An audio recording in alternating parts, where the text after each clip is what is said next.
ගාණක් නැතුව එහෙම කියන්න පුළුවන් එන්නේ ඊට වඩා ආදායමක් තියෙන තාත්තට. ඒ බුදුහල්පතිනේ කතා කරලා අම්මට කියනවා ඔයාගේ පුතාගේ විනය ප්‍රශ්නයක් තියෙනවා ඒක නිසා කරුණා කරලා පාසල් එන්න. පිස්සුද මට මම මේ කියන පාසල අම්බලන්ගොඩ මම දැන් කොළඹින් මට එන්න බෑ කියනවා. හැබැයි අම්මා විනාඩි 30න් එනවා. හයිවේ එකේ ඇවිල්ලත් විනාඩි 30න් එන්න බෑ. පුරුදු ගහතමින් බහලාවක් විනාඩි 30කට එන්න බෑ.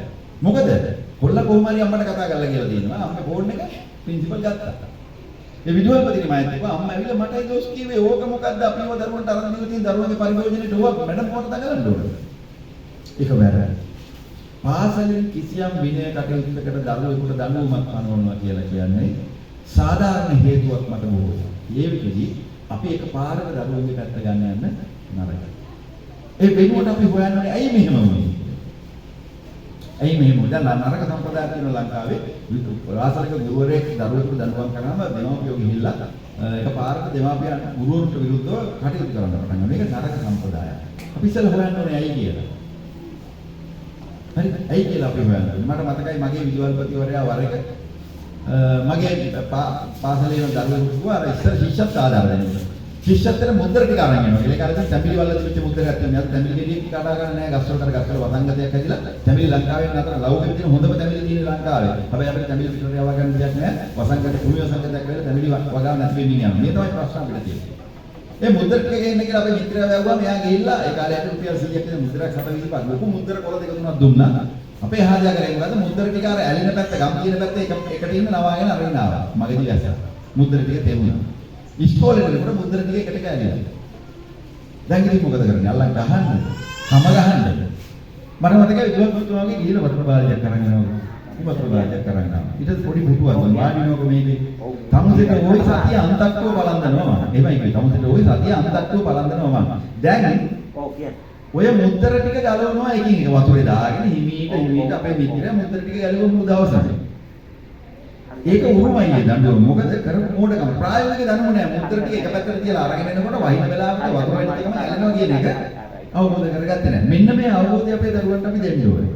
ඉතින් ඒක නිසා ඔයගොල්ලෝගේ දරුවෝ ගැන බලාපොරොත්තු තියාගන්න. මම එපයි කියන්නේ නෑ. වෛද්‍යවරයෙක් වෙන්න. දරුවෝ යනවා නම් ගියා. ඊට වෙනස් දරුවෝ ඉන්න පුළුවන් මේක ඇතුලේ.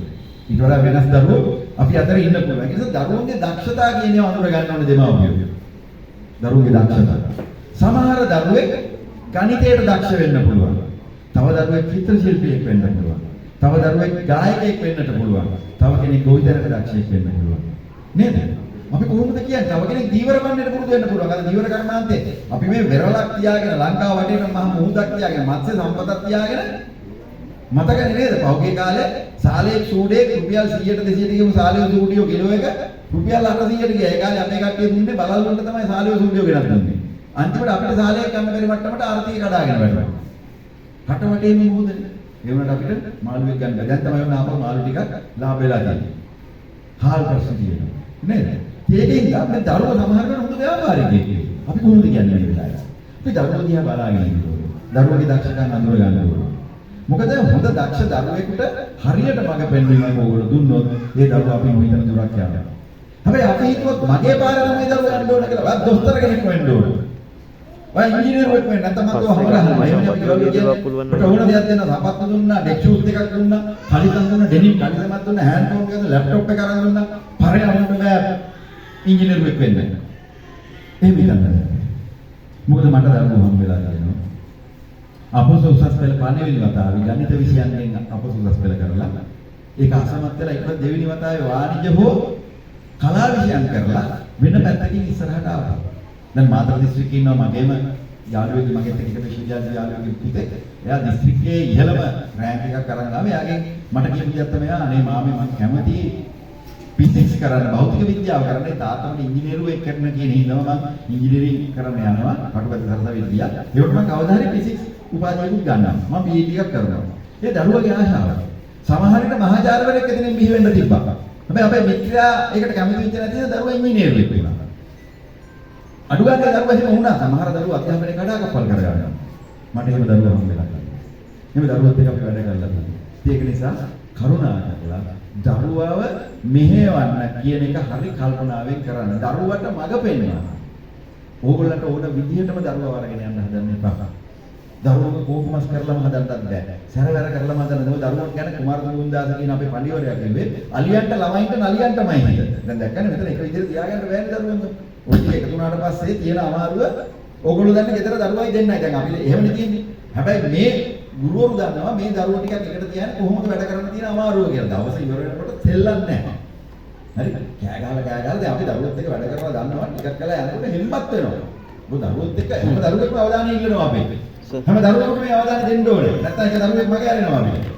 ඒ වගේ වැඩක් මෙතන තියෙන්නේ. ඒක නිසා යතරේ ඕගොල්ලෝ මේ දරුවෝ කොයි විදිහටද කල්පනා කරන්නේ. මේ දරුවෝ දිහා බලාගෙන ඉන්න. දරුවෝ කරන වැඩ. සමහර දරුවෙක් ගිහලා ගස්කොලන් එක්ක කතා කර කර ඇවිදින්. මගේ දු පුංචි කාලේ ගස්කොලන් එක්ක කතා කර කර තනියෙන් ඇවිදිනවා. ඉතින් සමහර අපේ ගෙදරට ආපු අය කියනවා ඇයි ඒ දරුවෝ එහෙම කතා කරන්නේ? ඒගොල්ලෝ ටිකක් අමුතුයි වගේ. හැබැයි මගේ දරුවා ලියනවා. අද යා උපාධිධාරිනියක් වාණිජ කළමනාකරන උපාධියක් ගත්තා. හැබැයි යා ලියනවා. ඒ කාලේ අපි ඒක නැවැත්තුවේ නැහැ. මොකද මට තේරෙනවා. මත් එහෙමයි පුංචි කාලේ. මට මතකයි පුංචි කාලේ මම කොස්කොලොටුන්න දාගෙන දුන්නක් ලියෙන් හදාගෙන ගේ පිටිපස්ස තියෙන රබර් වත්ත මැද්දේ තව යාළුවොත් එක්ක එකතුලා දුන්නු හිලතල අරගෙන යුද්ධ කරනවා. කරක්ගේ පිටේ යනවා. කරක් අනිනවා බීම වැටෙනවා කුඹුරු වැඩවලට ගිහලා මඩනා ගන්නවා මාළු අල්ලනවා ගිහිල්ලා අර වක්කඩවල් බැඳලා මේ හැම දෙයක්ම අපිට තිබුණා. ඒතර මට ඒක හරහා තමයි මම අද පොත් ලියන කෙනෙක් වෙන්නේ ලේඛකයෙක් වෙන්නේ. ඒක තමයි මට පිට උනේ. ඒකෙදි මට මේ කුඹුරු කර්මාන්තය ගැන ලියන්න ගියාම මම දන්නවා කුඹුරේ දෙපා ඇල සුද්ධ කරන තැන ඉඳලා වී ටික වපුරනකන් ඊට පස්සේ මගේ තාත්තා මට මතක අදේව නෑ ඇත්තට අපි පුංචි කාලේ කොහොල්ල ටික එකතු කරගෙන